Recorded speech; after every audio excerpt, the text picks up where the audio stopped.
de nous.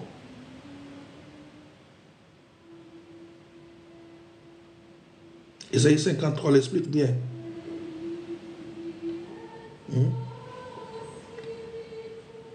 Et dans le livre de Samuel, je pense Samuel, 1 Samuel, chapitre 16, verset 7, que Dieu ne regarde pas à ce qui frappe les yeux. L'apparence.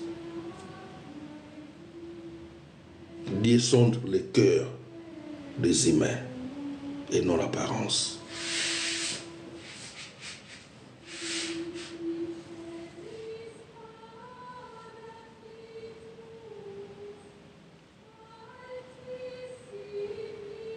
C'est comme ça.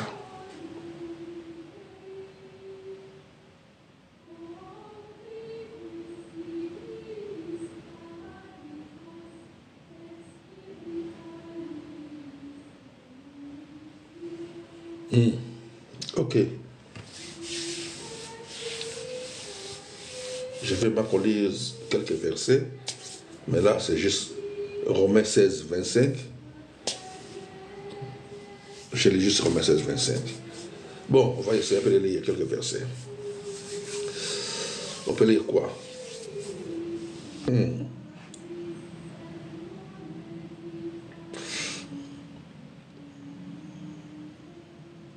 1 Pierre.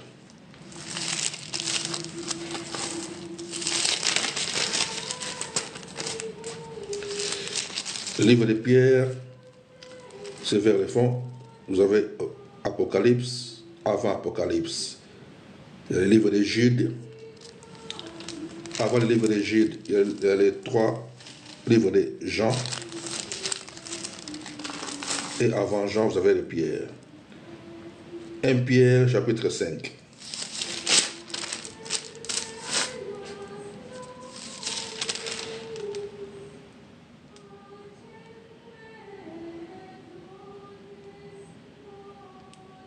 On va juste lire comme ça, rapide.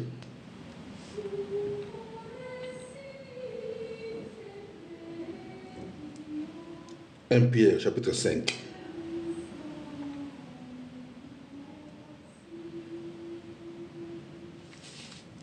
Je prends par le verset 6.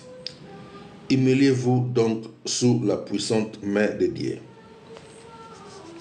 Humiliez-vous donc sous la puissante main de Dieu, afin qu'il vous élève au temps convenable. Humiliez-vous sous la puissante main de Dieu, afin qu'il vous élève au temps convenable. Et déchargez-vous sur lui de tous vos soucis, car lui-même prend soin de vous. Déchargez-vous sur lui de tous vos soucis, car lui-même prend soin de vous. Ok?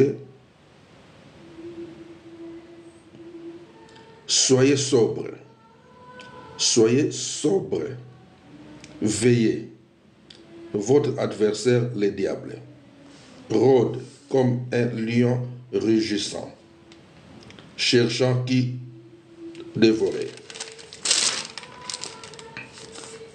Cherchant qui il dévorera. Ou cherchant qui il dévorera. Résistez-lui avec une foi ferme.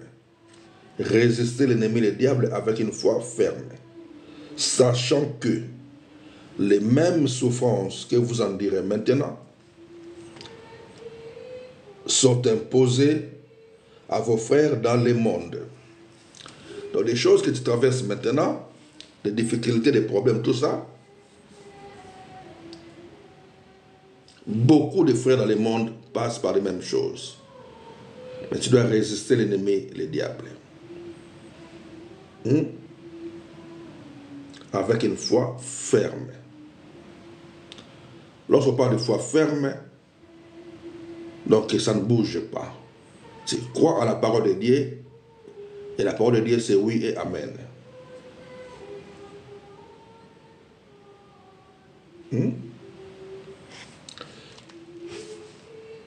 Résistez-lui avec une foi ferme, sachant que les mêmes souffrances sont imposées à vos frères dans le monde. Résistez-lui avec une foi ferme.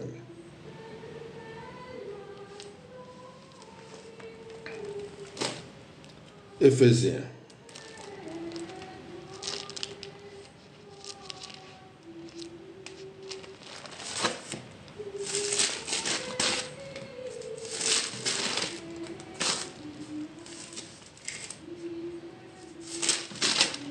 Éphésiens chapitre 6.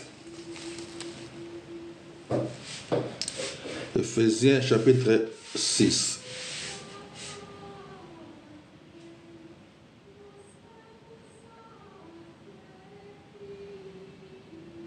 Éphésiens, c'est juste après Galates, avant Philippiens. Chapitre 6, à partir du verset 10. Au reste, fortifiez-vous dans le Seigneur et par sa force toute puissante. Revêtez-vous de toutes les armes de Dieu afin de pouvoir tenir ferme contre les ruses du diable. Ici, on nous dit de tenir ferme contre les ruses du diable. Dans 2 Pierre 5, 9, 2 Pierre 5, 9, résistez-lui avec une foi ferme.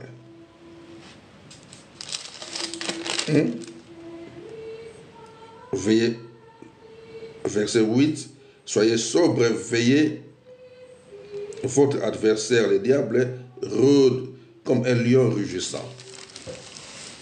Quand le diable rôde tout autour de vous, cela veut dire quoi?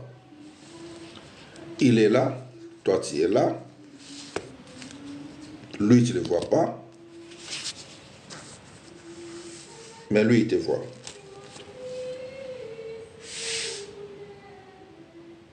Alors comment résister avec une foi ferme? Croire à la parole de Dieu et fonctionner en accord avec la parole de Dieu.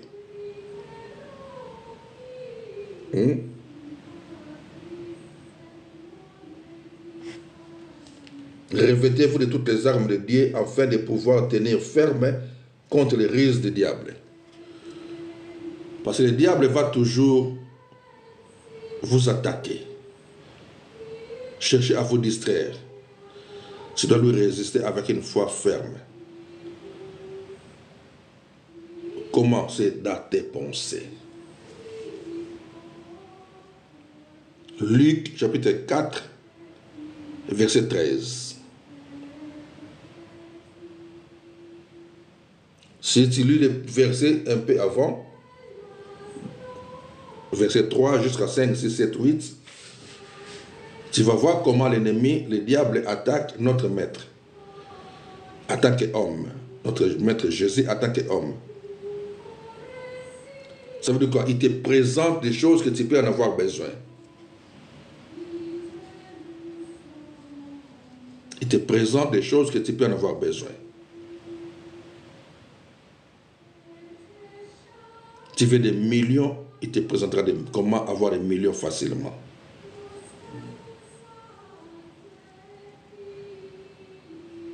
C'est comme ça. C'est ça. Et toi, tu dois refuser. C'est ça, résister avec une foi ferme. Parce que Dieu veut que tu sois dans les bons.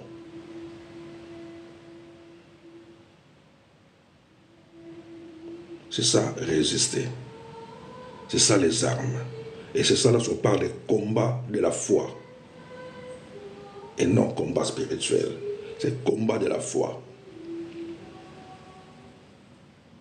Parce que le combat spirituel, ça se passe maintenant dans les sphères aussi spirituelles. Dans les domaines spirituels. Mais dans la vie où tu vis là, tu dois résister avec une foi ferme. Combat les bons combats de la foi.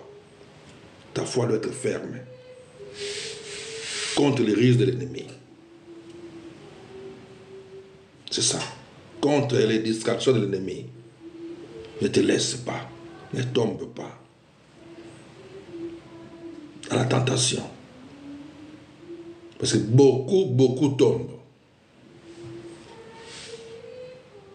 Lorsqu'on leur présente par l'ennemi des choses de ce monde, ils acceptent ça.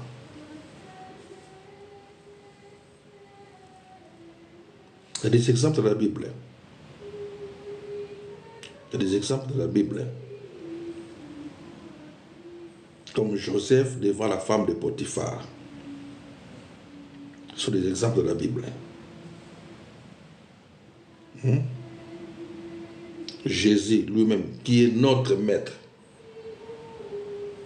L'ennemi l'a montré le bien de ce monde. Si tu m'adores, je te donne tout ça. Si tu m'adores, je te donne tout ce que tu vois. Et c'est ça que beaucoup font maintenant. Ils adorent l'ennemi. Et tu vas dire comment ils adorent l'ennemi? Est-ce qu'ils vont s'agenouiller devant l'ennemi? Non, ce n'est pas ça. C'est juste qu'ils acceptent de fonctionner en ayant toujours le regard fixé vers le bien de ce monde. C'est ça l'adoration. Parce que l'adoration, c'est une mode de vie.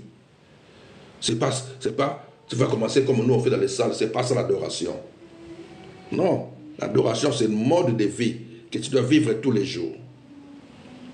Tu adores par ta façon de fonctionner. Tu adores Dieu.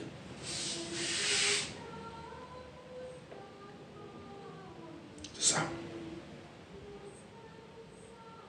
Et beaucoup maintenant adorent l'ennemi parce qu'ils ont accepté de fonctionner de cette manière-là en cherchant les biens de ce monde. Et l'ennemi va commencer à les donner tous les jours. Et maintenant l'ennemi va se déguiser, c'est lui qui va se présenter devant eux toujours comme le maître, comme Jésus, comme un ange de lumière. Ils opèrent aussi des miracles. Au nom de Jésus toujours. Au nom de Jésus toujours. Mais est-ce que c'est Jésus, notre maître? Non. Il leur dira à la fin, je ne vous ai jamais connu.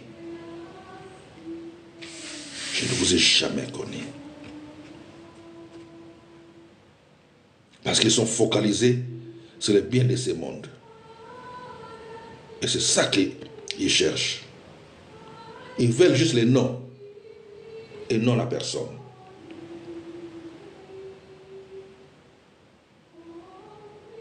Parce que ceux qui veulent la personne du maître fonctionnent comme notre frère Paul a dit,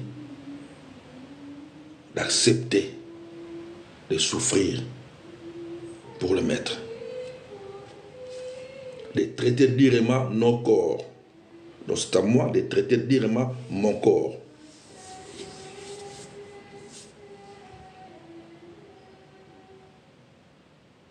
Pour rester toujours dans la fermeté. De ne pas regarder les choses de ce monde. Je me contente de ce que j'ai et de ce que je peux gagner dans la bonne voie.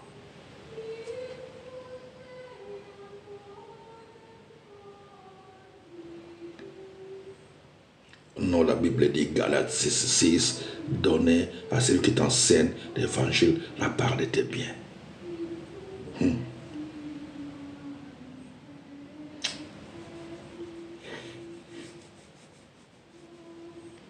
Bon,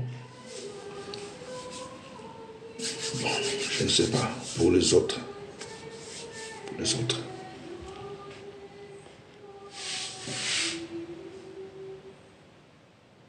Pour les autres. Mais pour nous là, on a accepté de crucifier notre vie, de placer ce corps à la croix et de vivre en tant que citoyen céleste. Et lorsqu'on devient citoyen céleste, ce n'est plus toi qui vis, mais c'est lui qui vit en toi.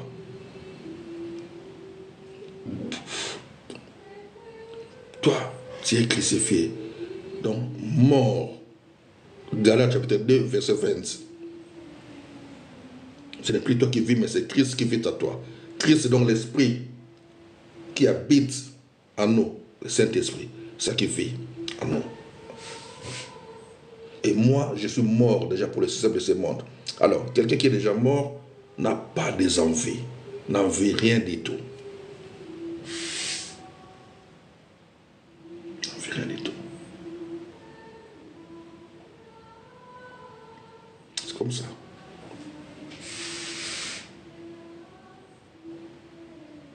C'est pour ça que moi, j'aime toujours conseiller aux gens,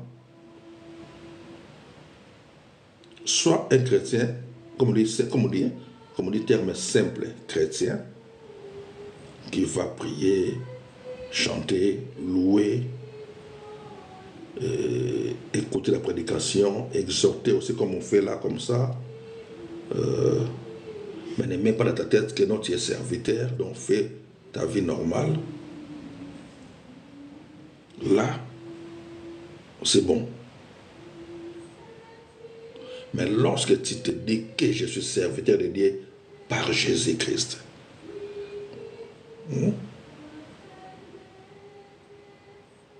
parce que tu ne peux pas être chrétien en dehors de Jésus. Tout ce qui se dit être chrétien, donc il est en Christ. Sauf, peut-être tu ne sais pas. Tu penses seulement que dans les termes chrétiens, on les ramasse comme ça. Ok, tout le monde peut ramasser. Mais si nous rentrons dans la spiritualité, si nous rentrons dans la spiritualité, un chrétien est celui qui fonctionne comme Christ. Et celui qui fonctionne comme Christ, c'est la personne qui a renoncé à sa vie, qui a pris sa croix, qui fait l'œuvre de son maître. Et lorsque tu t'engages dans cette lignée-là, tu n'as plus des envies. Tu n'as plus des envies. Même si les gens ramènent des millions vers toi, c'est pour distribuer à ceux qui sont dans les besoins, dans les assemblées, dans les villes, de gauche à droite. C'est comme ça. Dans ceux qui sont dans les besoins, c'est là qu'il faut distribuer l'argent qu'on te donne. C'est comme ça. La personne qui s'est engagée à servir Dieu par Jésus-Christ. C'est pour ça que j'aime toujours dire, la Bible c'est noir, c'est blanc, ça ne ment pas. Bon, si tu veux peut-être commencer, si tu veux peut-être commencer à contredire la parole de Dieu par des autres versets, comme les Galates 6, tous ces autres versets-là, qui disent que non, il faut donner l'argent, toutes ces choses. Ok, ça va, c'est pas grave.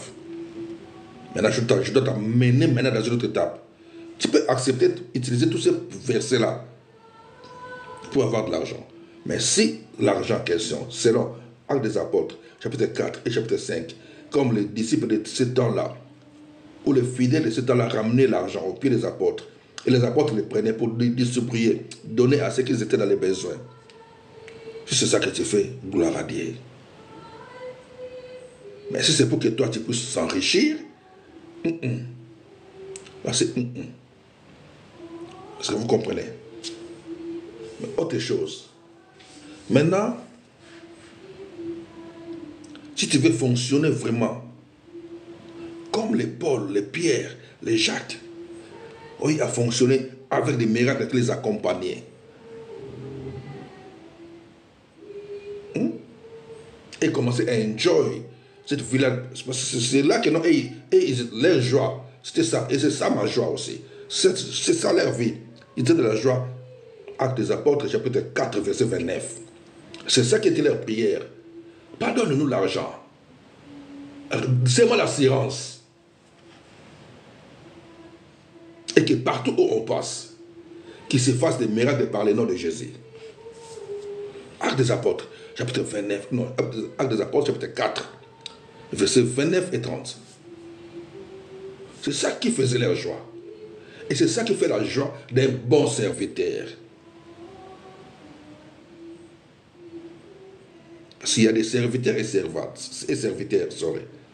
Il y a des serviteurs et serviteurs. Chacun recevra sa couronne.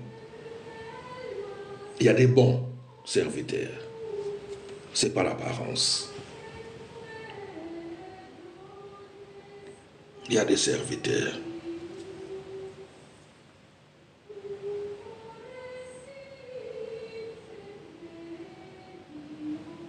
Mais si toi, en tant que serviteur, c'est pour t'enrichir, là tu fonctionnes pour l'ennemi sans le savoir. Là tu fonctionnes pour l'ennemi sans le savoir.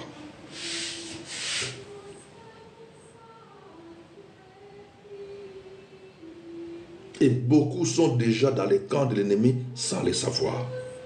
Beaucoup.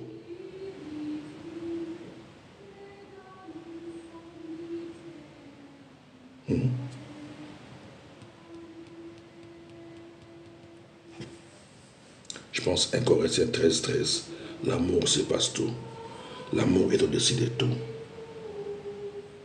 Mais ils n'ont pas l'amour. Ils n'ont pas l'amour.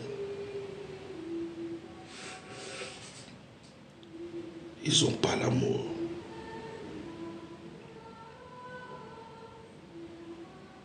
Ils n'ont pas l'amour. Leur amour serait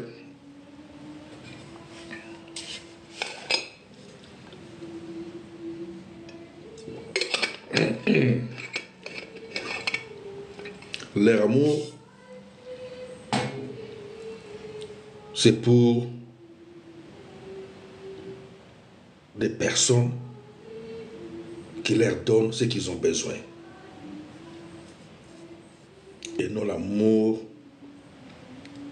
en accord avec le Créateur, en accord avec le Maître. Aimer tout le monde sans exception. Vous comprenez? Parce que lorsqu'on commence à monter dans cette lignée-là, pour commencer à enjoy la présence des créateurs, ou ce que je dis, ils ont prié dans le livre des Actes des Apôtres, chapitre 4, verset 29, ils demandaient seulement l'assurance. Ils ne voyaient même pas que non, tout ce qui leur arrivait, des problèmes de coach à droite, non. Et ils demandaient seulement l'assurance, que les créateurs puissent leur donner l'assurance que partout où ils vont prêcher, partout où ils vont exercer, qu'ils se fassent des miracles au nom de Jésus. Et c'est ce qui se faisait aussi.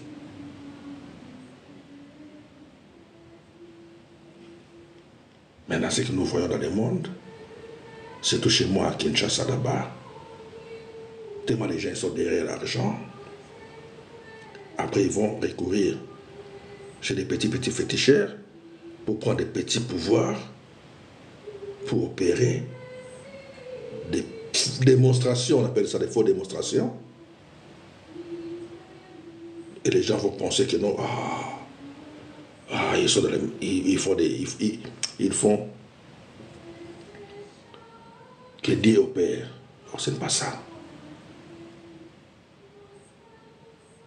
Vraiment, les amis, comme je dis, il faut choisir. Soit tu sers, et si tu sers, sers dans les bons. Sois vraiment dans les bons. Dans les bons, attache-toi à la parole, à la lecture de la parole, faire des prières, et que laisse-toi être conduit par l'Esprit. Parce que la Bible dit, lorsque le Saint-Esprit vient à nous, c'est lui qui nous enseigne toutes choses. C'est lui qui nous enseigne toutes choses. Ils peuvent t'amener chez quelqu'un pour que tu reçoives quelques enseignements, quelques exhortations qui va te rajouter, qui va te donner quelque chose de plus, qui va rajouter quelque chose de plus dans tes connaissances. À un moment, il va t'enlever là-bas. Il va t'amener aussi quelque part pour recevoir encore un peu dans ce que tu as déjà. Pour ne pas que tu sois attaché à une personne. Et que tu sois attaché qu'à Dieu lui-même. Je dois rester attaché qu'à Dieu le Créateur.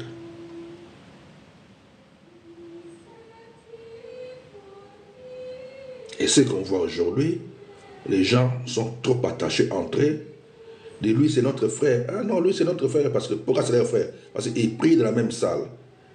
Ils prient dans la même salle, c'est leur frère.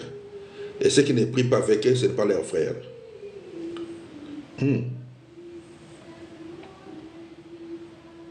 Mais nous sommes des frères en Christ, pas par rapport à la salle. Nous sommes des frères en Christ parce que nous avons accepté Christ comme Seigneur et Sauveur de nos vies. Et lui, il est le premier né d'entre les morts. Et nous aussi, nous sommes morts. Et c'est là qui fait que nous devenons ses frères. Selon Matthieu chapitre 12, verset 50. Celui qui fait la volonté du Créateur est son frère.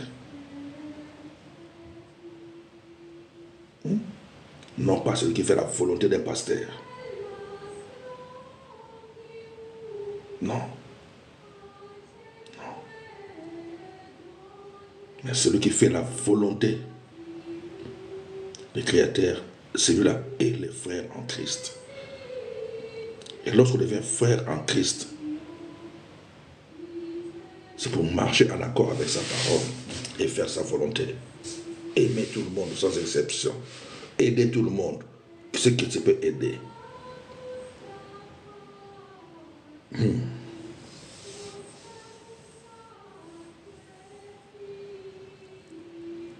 Dieu, comme je dis, 1 Samuel chapitre 16, verset 7, ne tient pas compte d'apparence.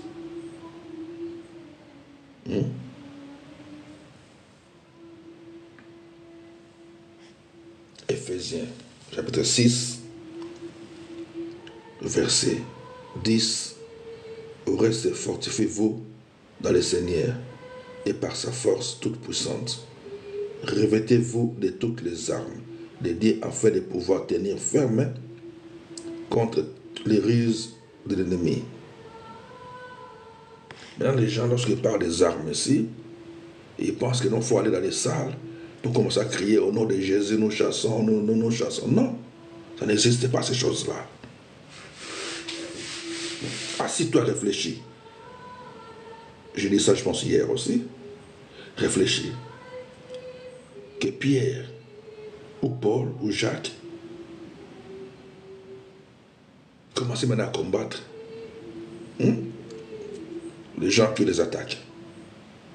Non. Et ils ont dit quoi dans Actes des Apôtres, chapitre 4, verset 29? Ils ont prié. Et avant la prière là, ils étaient arrêtés. Parce qu'ils proclamaient la parole. Ils annonçaient la bonne nouvelle. Et ils étaient arrêtés. Chicotés même, fouettés. Et lorsqu'on les a libérés, c'est là qu'ils ont fait ces prières-là. Donne-nous l'assurance. Ils ont prié au Créateur. Ils ont demandé au Créateur. Le Créateur, donne-nous l'assurance. Afin que nous puissions continuer toujours à faire ton travail.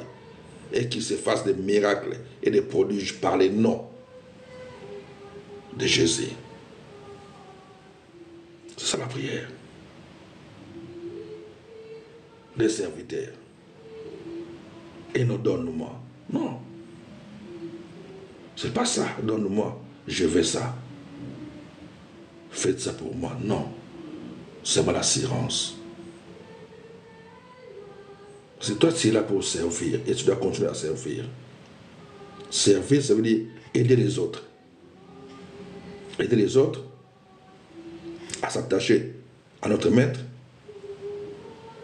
et à comprendre la parole de maître, à commencer à mettre la parole de maître en pratique dans leur vie, à commencer à marcher avec notre maître par sa parole, à se familiariser avec la parole de notre maître. C'est ça le travail.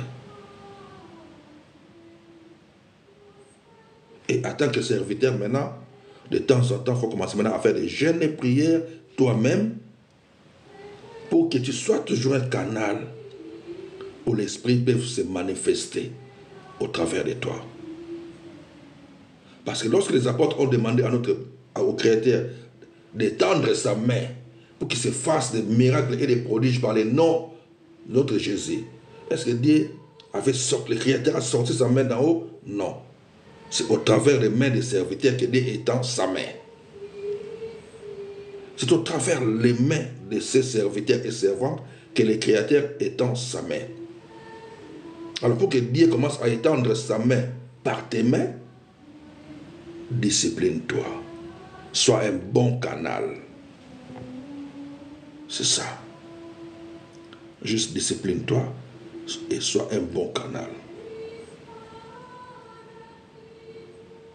C'est ça. Juste te discipliner. C'est ça qui compte. Te discipliner, ce n'est pas un jour, des jours. C'est ta vie. Ta vie. C'est toi le canal. 2 Corinthiens chapitre 5 verset 20. C'est par toi qu'il se manifeste le Créateur. C'est par toi qu'il parle. C'est par toi qu'il agit. Tu fais fonction d'ambassadeur sur cette planète, dans ton environnement. Tu fais fonction d'ambassadeur, comme c'est lui-même qui parle par toi. C'est comme ça.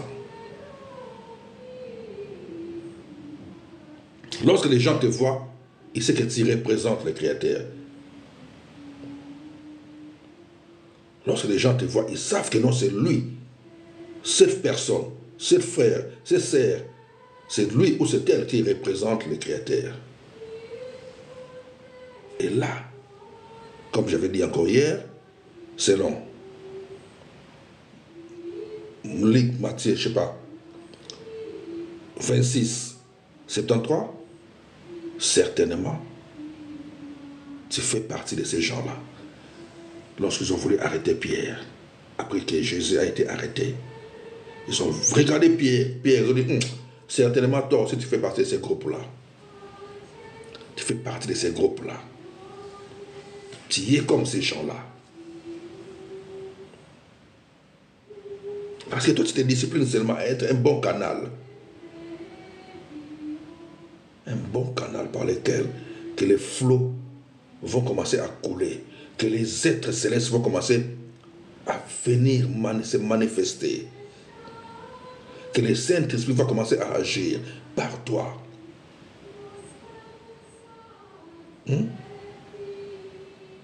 Un vase d'honneur.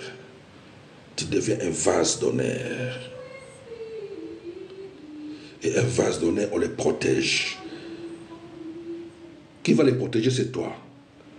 Parce que vase là, c'est ton corps là qui devient un vase d'honneur. Maintenant, toi, en tant qu'homme, en tant qu'esprit, tu dois protéger ce vase.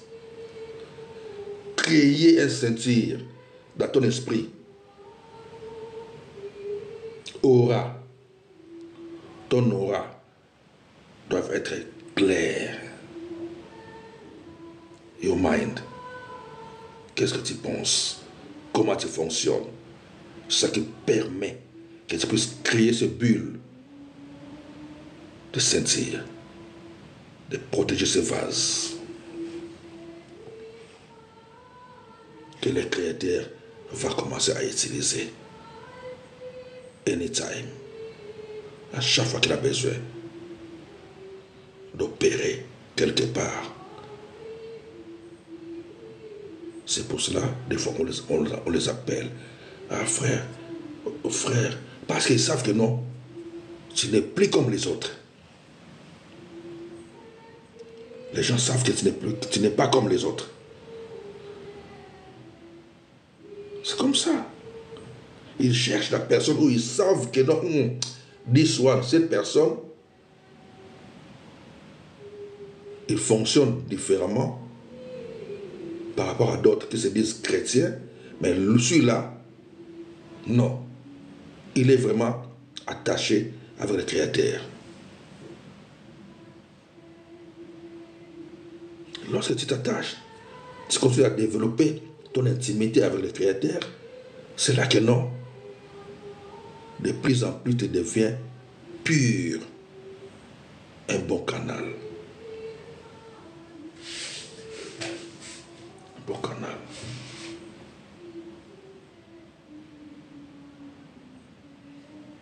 Il y a plusieurs versets devant moi, j'avais mis qu'on peut lire. Mais je pense qu'on peut continuer peut-être après. I love you all. Je suis là, ensemble. On va continuer après. Parce que I have many things to do now. Je sais pas quoi faire maintenant. Que Dieu soit glorifié. Retenez seulement que tu es un canal pour que le Créateur puisse se manifester dans ce monde. Tu es un vase d'honneur. Et ce vase d'honneur-là, c'est ton être extérieur que tu dois protéger. Parce que toi, l'homme est esprit. L'homme n'est pas ce corps. L'homme n'est pas ce corps extérieur. L'homme est esprit. C'est pour cela nous avons des corps, même dans des morgues, des corps sans vie. L'homme est esprit. Et c'est pour cela aussi la Bible nous fait comprendre, des fois il y a des mauvais esprits qui viennent habiter chez d'autres personnes. Et lorsque vous chassez ces mauvais esprits, la personne doit maintenant protéger son corps pour ne plus que les mauvais esprits reviennent encore. Et si tu ne sais pas comment te protéger, il peut toujours revenir. Parce qu'il y a des esprits sur cette planète plus nombreux au-delà des corps qui vivent sur cette planète. Je pense que vous comprenez. Si, je donne juste un exemple. S'il y a 50 ou 1000 personnes qui vivent sur cette planète, donc les esprits peuvent en avoir même fois 10, fois 20, fois 100 corps. Et pour fonctionner sur cette planète, il faut avoir ces corps. C'est pour cela que d'autres esprits cherchent à posséder les corps des autres personnes qui n'ont pas le contrôle de leur corps. D'autres esprits viennent posséder vos corps pour opérer des choses. Vous voyez quelqu'un faire des bêtises, après, le man de personne va comme si se réveillait, mais il a déjà commis des bêtises. Parce que c'était poussé par un autre esprit qui avait pris possession de son corps. Alors, comme c'est toi le responsable de ton corps, tu es le responsable. C'est toi qui as permis que le Saint-Esprit puisse habiter dans ton corps. Tu dois faire de sorte que ton corps puisse toujours être le temple du Saint-Esprit. Que pas un autre esprit vienne encore dans ton corps. C'est pour cela que nous faisons tout pour être pur.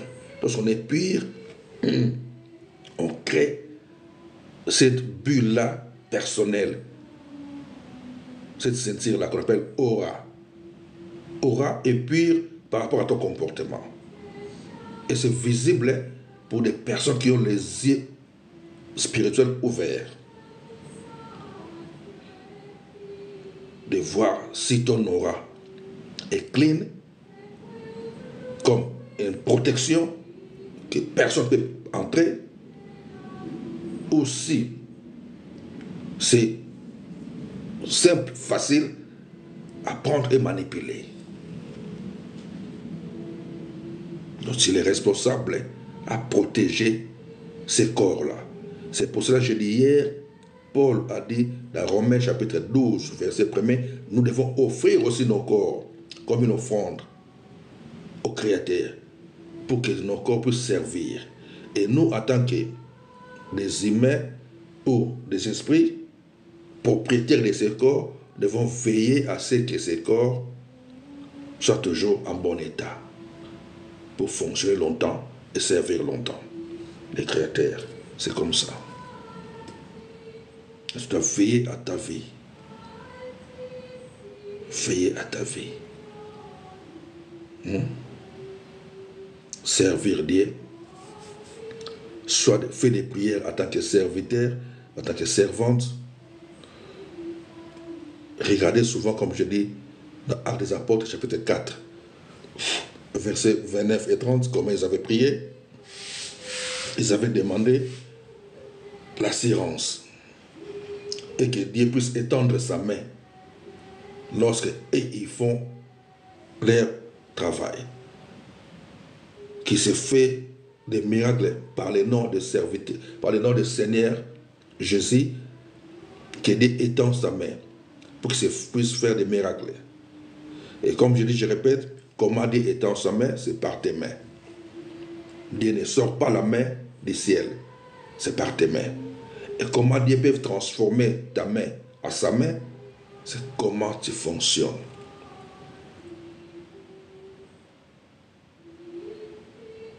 Comment tu avances vers lui. Comment tu te disciplines, comment tu fonctionnes. Et tout cela, dans ta tête. Ok, les amis. Comme je répète encore, on est ensemble. I have to move now. Je dois bouger un peu. Et comme je dis, j'ai devant moi plusieurs versets que j'ai notés. Même des versets que j'ai trouvés juste là à la fin, là, pendant que j'avais commencé là, j'ai noté, mais je ne sais pas encore lire ça. On peut lire ça après le soir. Même relire ce qu'on a lu un peu là. Je pense qu'on a lu quoi? Romains 16, 25. Romains 16, 25, je n'ai même pas noté ça. Si j'ai noté ça. Non, je n'ai même pas noté Romains 16. Ok, j'ai noté ça. Romains 16, 25. Matthieu 6, 33. 1 Samuel 16, 7. 1 Pierre 5, 9. Ce que vous veulent noter. Je vous donne comme ça le soir, je change le verset. Je vous le donne maintenant, comme ça le soir, je peux noter d'autres versets. Ok. 1 Samuel, chapitre 16, verset 7. Romains, chapitre 16, verset 25. Donc, 1 Samuel, chapitre 16, verset 7. Romains, chapitre 16, verset 25. Matthieu, chapitre 6, verset 33. Matthieu, chapitre 6, verset 33. Éphésiens, chapitre 1er, verset 3. Éphésiens, chapitre 1er, verset 3. Matthieu, 12. Matthieu, chapitre 12, verset 50.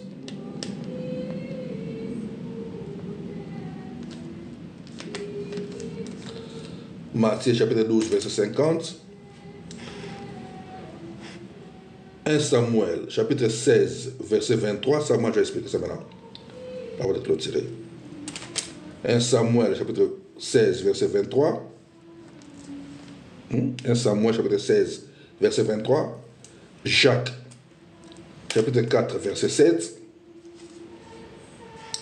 1 Pierre, chapitre 5, verset 9.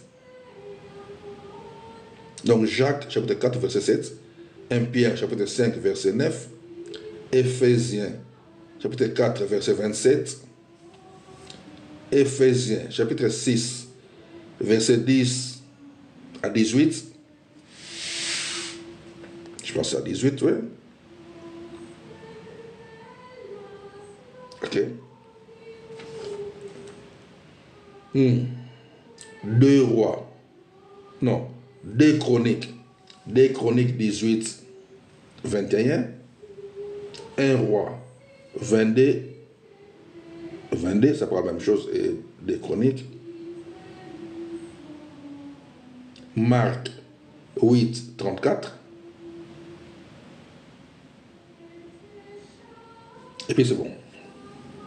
Parce que les autres, ça parle tous la même chose. Comme Luc 14, 27, Luc 9, 23, Luc 4, 3 à 8, Matthieu 16, 24. Ok. C'est comme ça, les amis. On est ensemble, comme je dis.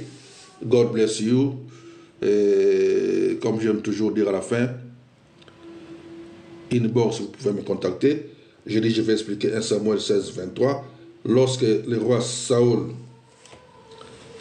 le roi, lorsque il ne se sentait pas bien, il avait engagé David. David jouait de la harpe. La harpe qui faisait de la musique pour permettre à Saul de se sentir bien. Et pendant que Saul se sentait bien, les mauvais esprits qui dérangeaient Saul devaient quitter, juste à travers de ces musiques-là. C'est ça que moi j'appelle la musique sacrée. Comme des choses que j'écoute là. Je ne sais pas si vous entendez un peu les sons de la musique. Pour dire que non, la musique, ce que d'autres appellent chrétienne, n'existe pas. Ça n'existe pas. Nous avons la musique sacrée. Et la musique sacrée pousse la personne à la méditation. Des gens de musique comme ça. Ça pousse la personne à la méditation ou à la prière. Mais ce que vous appelez la musique, soi-disant chrétienne, et vous appelez d'autres musiques profanes, tous c'est les mêmes. Ça peut juste vous pousser à entrer en transe.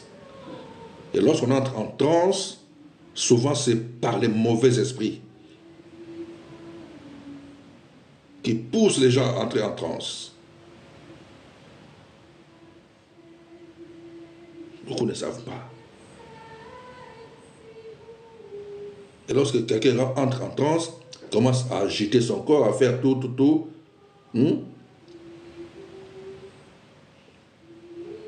C'est que nous voyons souvent aux États-Unis. Et vous pensez que c'est le Saint-Esprit? Non. Souvent, ce sont des mauvais esprits qui prennent possession des corps des gens.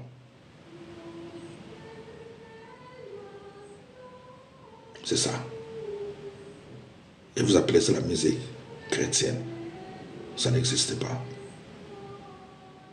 Nous avons la musique sacrée qui est là pour la gloire de Dieu, pour permettre à la personne qui s'attache à Dieu de méditer la parole ou de prier. Et c'est ce genre de musique, lorsque David jouait devant Saul, 1 Samuel 16, 23, ça permettait que les mauvais esprits puissent quitter.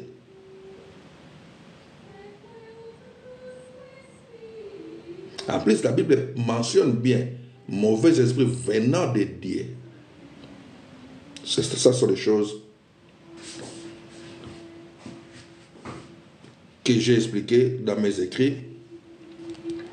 Comme on dit, le livre va sortir un jour, bien sûr, par la grâce de Dieu, que je ne peux pas m'expliquer dans des lives comme ça, non.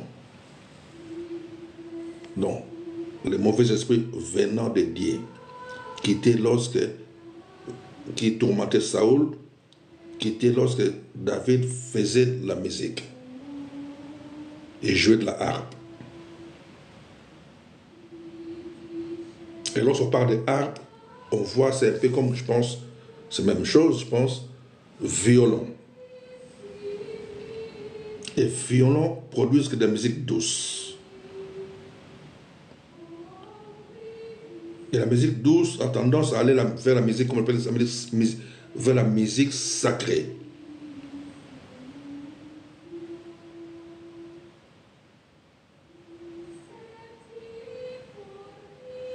On est ensemble. God bless you all. Check. Je vais couper maintenant. Merci.